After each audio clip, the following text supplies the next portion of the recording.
It was a pleasant morning on Midgard as Hugin and Munin winged through a cool azure blue sky. Fair forests sprouting from rolling hills fell and rose up beneath them as they made their way to Heimdall's appointed place. There, said the watchmen of the gods, they would find a dragon with an unyielding spirit who would be a fitting centerpiece for Asgard's army. "It's too bad we can't make the usual run today," said Hugin, mildly annoyed at the errand he and his brother had been sent on. "Nothing much happens on this side of Midgard, and it's bound to be a right boring time." "We'll just mind the business we've at hand, and soon be back to our daily work. Nearly there now, so watch out for that," Munin said as he pointed his beak at the glass ampule around Hugin's neck. "You mustn't break that until we're right on top of the beast." "Just what kind of fool do you take me for?" cawed Hugin. "You know, there's a reason Freya gave me this little glass number instead of you. Just worry about where we're headed, and I'll mind the potion, thank you very much." It must be said that Odin's ravens weren't ordinarily so quarrelsome, but they were, by training and habit, creatures of the same. That is to say, they preferred their typical routine of circumnavigating Midgard, listening in for all the juiciest bits of news, and then flying back to make their report to the Allfather. Once in a while, they'd be directed to pay special attention to one area or another, usually for a war or some such calamity, but generally their labors did not deviate from one day to the next, and they liked it that way. Thank you very much. But this day was, well, out of the ordinary. First, they'd been told they'd be looking for a dragon. Now that right there can ruin anyone's day, even a raven of Odin. Is that the door? No.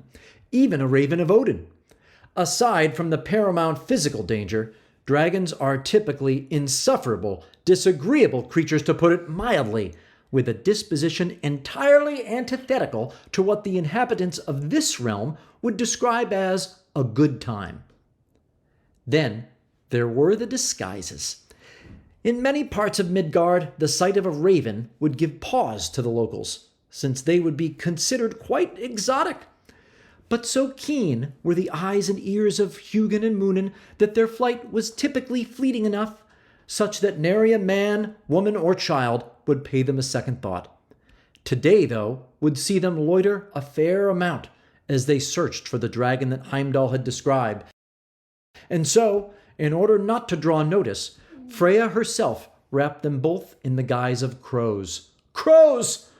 Shortly before placing the glass ampule around Hugin's neck.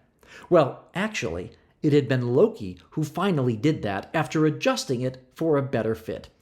But still, to be asked to suffer the indignity of a common, dull, and ordinary crow, if even for a day, well, it was all a bit humiliating, and so set the both of them on edge. "We're just about there," cried Munin as he began circling a low wetland bordered by mortal houses. "Start looking for a dragon." After several minutes of looking both high and low, however, the ravens saw no sign of a dragon, let alone the imposing bulk of a worm such as Heimdall had seen. Confused and tired, and more than a bit annoyed, the ravens decided to land in the exact spot where they had been directed. "I don't get it," Hugin squawked. "He's supposed to see all, but I don't see a ruddy thing. Certainly no dragon. I don't suppose Heimdall set us up on a wild goose chase." "Maybe it's one of those underground dragons," creaked Munin as he paced along the reeds. "In which case, we need to keep on our toes for any rumbles or grumbles from down below." "You know, that's the first intelligent thought you've had all—" "Excuse me, did you say you're looking for a dragon?" called a voice, and in another moment, a small, scaly, earth-colored creature covered in spines emerged from the reedy undergrowth. "I'm a dragon, and I'm looking for adventure. So maybe I'm the one you're looking for." The ravens looked at each other for one moment, and then two, before simultaneously falling to the ground in unbridled laughter. Hugin managed to blurt out a few words between cackles. "You! A dragon!" "Oh, and what kind of dragon are you exactly?" cried Moonin, who now feared he may never actually be able to stop laughing. So ridiculous was this situation. "Well," said the pitiful little thing, "I am a dragon of the southern desert. I have escaped the boxes and am now seeking adventure out in the wide world. What sort of dragon are you looking for?" Somehow, miraculously, the ravens managed to regain their composure. Heimdall would never hear the end of this. "Well," began Hugin, "we're not sure exactly, but it's not your kind. We're on a very important mission from the gods to find a dragon for Odin. Maybe you've heard of him?" He considered allowing himself one more really good cackle at that one, but thought the better of it. "Now this dragon," continued Moonin, "is going to be large and fearsome, you see. He has an unyielding spirit, or so we're told. I don't suppose you know of any dragons that fit that description?" "Well," the small dragon began, "I am not large, that is true, but I have never yielded in my spirit for adventure. I was kept in the boxes for many years, but now, through the providence of the gods and my own cunning, I am free. While I was fed and cared for well enough by those who kept me, I yearned for the freedom of the wide world, and I would claw my claws against the glass walls of the small box in frustration. Sometimes they would take me out of the small box and into the big box. There the ground was long and smooth, but still the walls would find me once more, once I had journeyed far enough. Then one day I was brought to this place, a place which has no walls that I can see. It is filled with danger, yes, but also adventure. So when they turned away, I ran and hid. And now I am free in this wide world. So here is a dragon before you with the spirit you seek. How might I be of service to this Odin?" finished the little dragon, looking more than a little nervous but also resolute, in a way that very quietly surprised the ravens. "Oh, so you do," said Moonin. "Why don't you—" Hugin cut him off. "Let me talk to my brother a moment, little one," he said before dropping his voice into a low, whispering squawk. "Now here's a thought, brother. How grand a joke would it be if we took this little speck of a runt to Valhalla? It would make Heimdall look the fool and ensure we never had to go on another one of these wild goose chases again. After all, Odin might decide we three of us make quite an effective little team, and we can't have that. Oh no. After this, it'll be back to the daily usual, thank you very much." "Right," called Moonin. "We'll bring it back to Asgard and say, 'Well, yes, all father, it's right where we was told to look, and it says it's a dragon with a fierce and unyielding spirit. Sorry, it's a bit on the small side, but that's not our department.'" Hugin had to quickly clamp Moonin's beak shut to keep another round of laughing from erupting. "Excuse me," called the little dragon. "Are you talking about me?" "Oh, yes, but it's all good things," said Hugin with a smirk on his face. "Just another moment."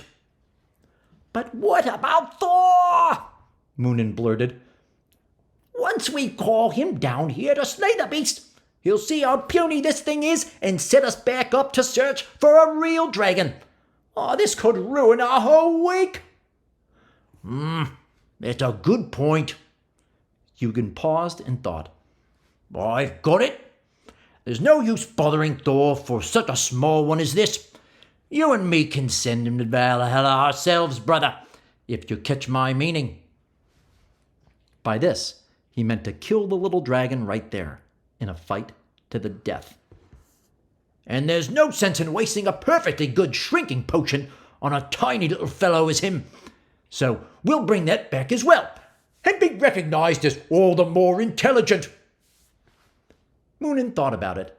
He didn't relish the idea, but there was an efficiency about it that was hard to dispute. Remember, we're crows at the moment. You think we can handle him? Without a doubt, brother, said Hugin as he turned to face the puny creature. All right, here's the deal, little one. There's only one way for mortals such as yourself to enter Valhalla. You must meet your end in glorious combat.